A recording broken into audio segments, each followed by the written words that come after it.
had some crazy things happen in basically all the different investment markets: paper, gold, silver. Silver's a weird beast for sure. Real estate, we're kind of tied to the treasury markets, the bond markets, and we might be seeing some Federal Reserve loosening of their monetary policy in the near future. I know this has been speculated for a while, but I think something broke in the bond or treasury markets recently that's we might actually see some pivots and hopefully lowering of interest rates in the coming months. So let me lay that down for you guys and let's get into it. So I know you guys have been watching the stock markets.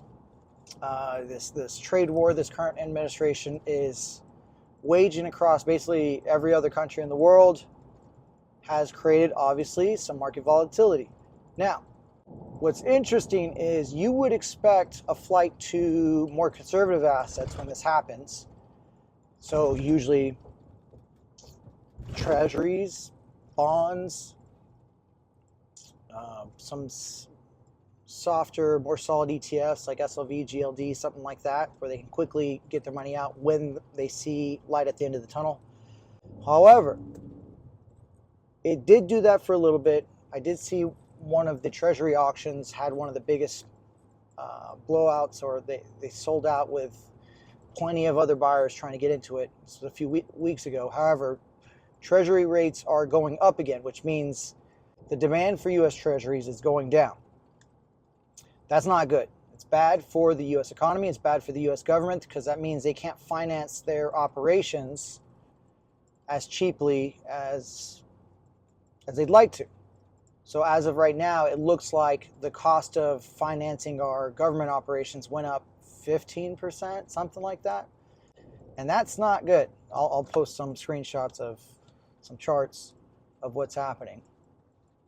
And we can't have that. Even if the Federal Reserve is beefing with the current administration, they don't like each other. If I remember correctly, the president said something to the effect of he wants to get Jerome Powell out of there, replace him with someone more compliant. Make that of you will. I'm not going to make any opinions of it. All we're trying to do is read the markets and figure out what's the best way to react to them. But they have a mandate, and they usually generally do the best they can to uphold those.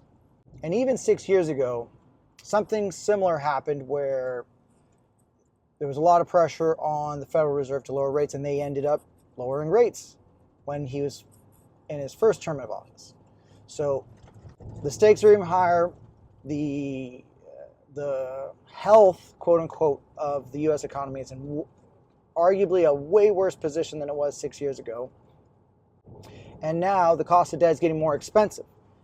And this is the specific piece why I think it might finally push the Fed to lower rates. It's pretty crucial. They can't afford, especially right now where we're on this runaway train of debt, they can't afford to have the cost of debt get more expensive on them, especially if we're not going to have our international influence like we once had to manipulate markets. So it is what it is. But what that means for us is lower rates. That's what it looks like. And I came about this conclusion actually on my own. I feel really, really good that some of the guys that I like to watch, Heresy Financial, they came to the same conclusion. And I was telling my wife this. It was just, I said it a couple days ago, and here he comes, starts talking about it too. And it's like, dude, we're on the same tip. That's awesome. So, anyways, like, share, subscribe. Let us know what you think. And if you have any questions, shoot it my way. Thanks.